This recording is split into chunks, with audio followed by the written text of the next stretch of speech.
Assalamualaikum warahmatullahi wabarakatuh. Bismillahirrahmanirrahim. Alhamdulillahirabbil alamin. Allahumma shalli wa sallim ala sayyidina Muhammadin wa ala alihi wa sahbihi ajma'in. Subhanaka la ilma lana illa ma 'allamtana innaka antal alimul hakim wa la hawla wa la quwwata illa billahil aliyyil azim. Para sahabat channel Islami yang dirahmati Allah, kali ini kita akan meneruskan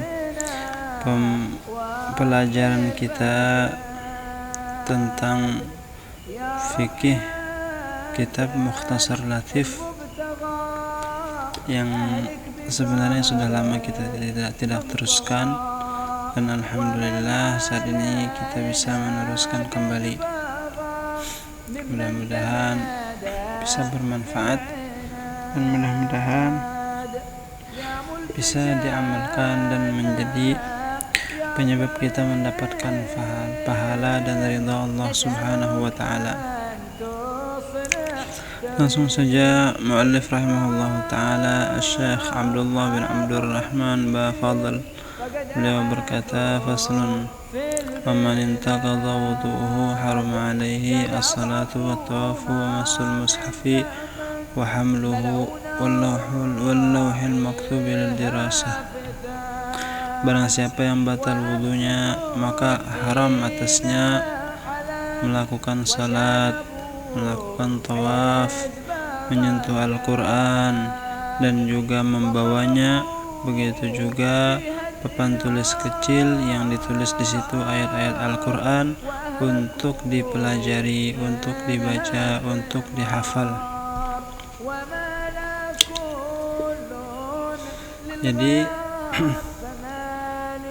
ini adalah hal-hal yang diharamkan bagi orang yang berhadas. Nah, hadas itu apa?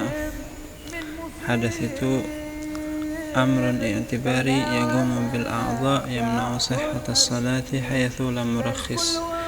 Adalah sesuatu yang ada tetapi tidak bisa kita lihat dan berada di anggota badan, yang mana jika ada hadas berada di anggota badan kita, hadas tersebut mencegah sahnya salat ketika tidak ada keringanan. Dan hadas ini ada terbagi dua. Ada hadas asghar, ada hadas akbar. Hadas asghar yaitu hadas kecil. Maknanya adalah ma'aujabal wudu. Hadas asghar itu yang mewajibkan mandi, yang mewajibkan wudu ketika kita ingin salat. Jika di badan kita ada hadas asghar, maka hadas tersebut mewajibkan kita berwudu agar salat kita sah. Dan hadas akbar yaitu hadas besar, yaitu adalah ma'aujabal ghusla, yang mewajibkan mandi ketika kita ingin melakukan salat.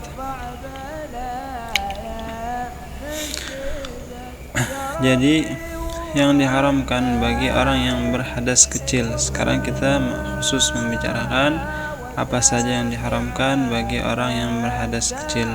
Di sini ada empat perkara. Yang pertama adalah salat. Rasulullah SAW bersabda, la tuqbalu salatun bighairi tuhurin. Tidak diterima sebuah salat tanpa bersuci, kecuali bagi dua orang ini diberikan rukhsah, salatnya tetap sah karena mereka mendapatkan rukhsah, walaupun ada hadas di badan mereka, salat mereka tetap sah. Siapa dua orang ini? Yang pertama adalah daimul hadas, orang yang selalu terus-terusan berhadas.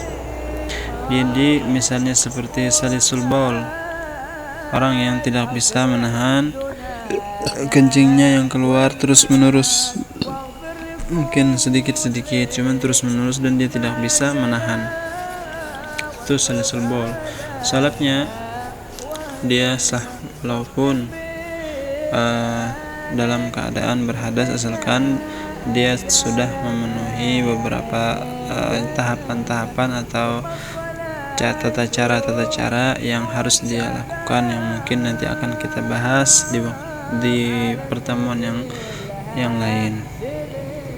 Dan yang kedua, orang yang diberikan rukhsah adalah faqidut tahurain. Faqidut tahurain artinya orang yang tidak menemukan dua alat untuk bersuci. Apakah alat bersuci itu? Yaitu air dan tanah.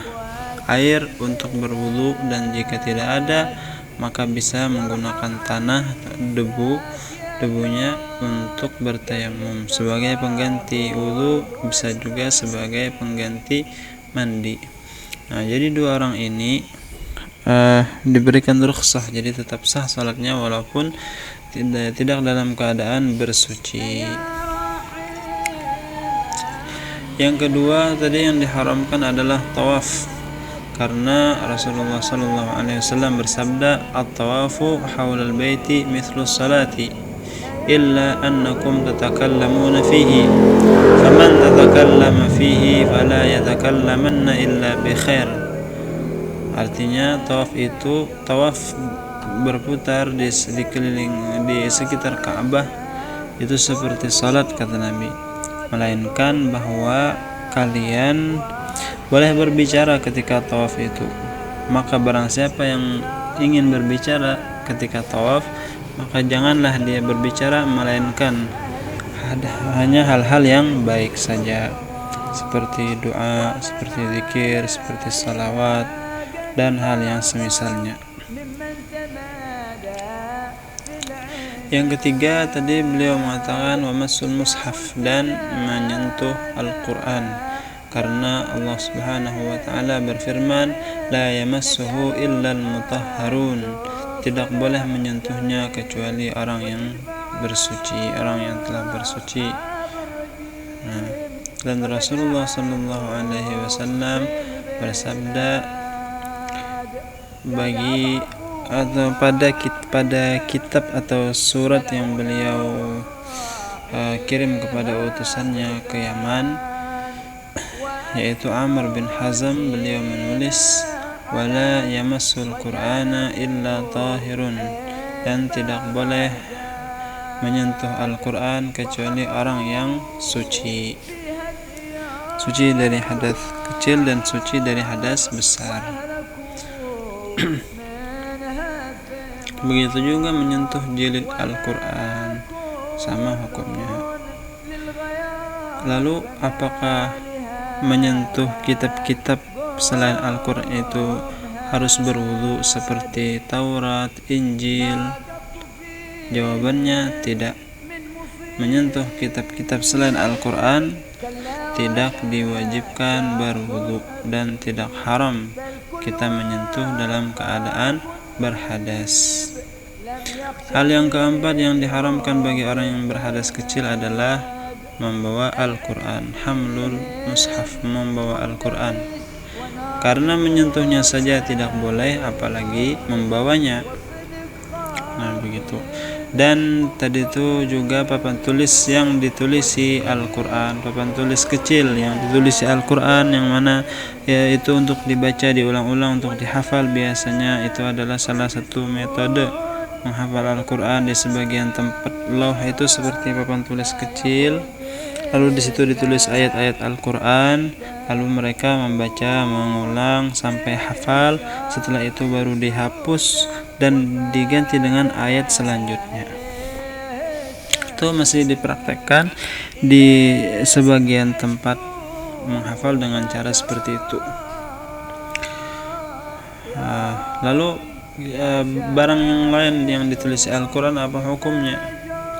Jika barang lain tersebut tidak berubah namanya menjadi Al-Quran, menjadi mushaf, maka tidak masalah, tidak haram kita menyentuhnya. Seperti jimat ya, seperti jimat lah. Misalnya ada kertas misalnya ditulis ayat Al-Quran, apakah itu haram menyentuhnya? Ditulis Bismillahirrahmanirrahim misalnya kan, seperti salah satu ada amalan atau mujarrab yang amalan tajribah yang dilakukan tanggal 1 Muharram menulis Bismillahirrahmanirrahim 113 kali, yang mana fadilatnya sebagai sebagai jimat lah agar tidak terkena bala musibah bagi orang yang membawanya. Nah, itu kan tulisan Bismillahirrahmanirrahim, dan itu adalah Al-Quran. Apakah kita haram membawanya tanpa berwudu atau memegangnya tanpa berwudu? Itu tidak diharamkan, karena tujuan menulisnya tadi bukanlah untuk mushaf, untuk dibaca, untuk kita tadarus, melainkan itu hanya untuk sebagai jimat ya, sebagai itu, maka tidak dinamakan mushaf, maka tidak haram menyentuhnya. Begitu juga seperti nanti yang akan disebutkan setelah ini. Beliau berkata, wa yahillu hamluhu fi amti'atin, dan halal membawa mushaf ketika bersama dengan barang yang lain di dalam satu wadah. Misalnya ada tas, di dalam tas kita ada laptop, ada HP, ada Al-Quran, ada baju dan sebagainya. Maka ketika itu kita boleh membawa Al-Quran bersama dengan barang yang lainnya, dengan syarat tujuan kita bukan membawa Al-Quran, tetapi membawa barang-barang selain Al-Quran. Jadi kita bertujuan membawa barang-barang selain Al-Quran. Tujuan kita niat di dalam hati membawa tas tersebut tujuannya selain Al-Quran. Adapun jika dia bertujuan membawa Al-Quran ketika itu tujuan utamanya Al-Quran, maka tetap diharamkan membawanya. Atau dia menggabungkan dua tujuan, ada tujuan membawa Al-Quran, ada tujuan membawa barang yang lain. Atau dia tidak bertujuan sama sekali, apa hukumnya? Menurut Imam Ramli boleh, dan menurut Ibn Hajar tidak boleh.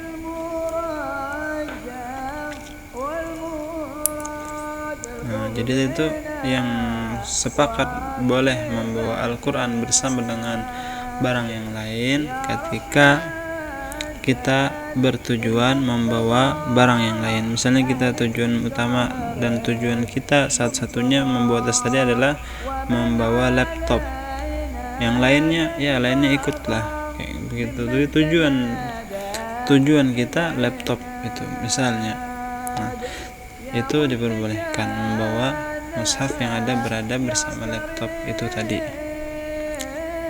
Nah, tapi jika tujuan kita membawa Al-Quran, maka sudah, itu tidak boleh kita membawa walaupun bersama dengan barang yang lain. Adapun jika tujuan kita dua, membawa Al-Quran dan barang yang lain, ataupun tidak ada tujuan, nah maka di sini ada dua pendapat yang berbeda. Imam Ramli mengatakan boleh dan Ibn Hajar mengatakan tidak boleh. Lalu tadi wa yahillu hamluhu fi amti'atin aw darahim, dan begitu juga diperbolehkan memegang atau membawa uang yang di situ dituliskan ayat Al-Quran. Kenapa? Karena walaupun ayat Al-Quran ditulis di uang, nama uang tadi tidak akan berubah menjadi mushaf. Nah, maka dari situ ketika uang tadi tetaplah uang, bukan mushaf, walaupun di situ ada tulisan Al-Quran, dihalalkan untuk membawa uang tersebut. Dan beliau meneruskan wa yahillu hamluhu lis-sabiyil mumayyizi wa massuhu lid-dirasah, dan halal membawa Al-Quran bagi anak kecil yang sudah mumayyiz.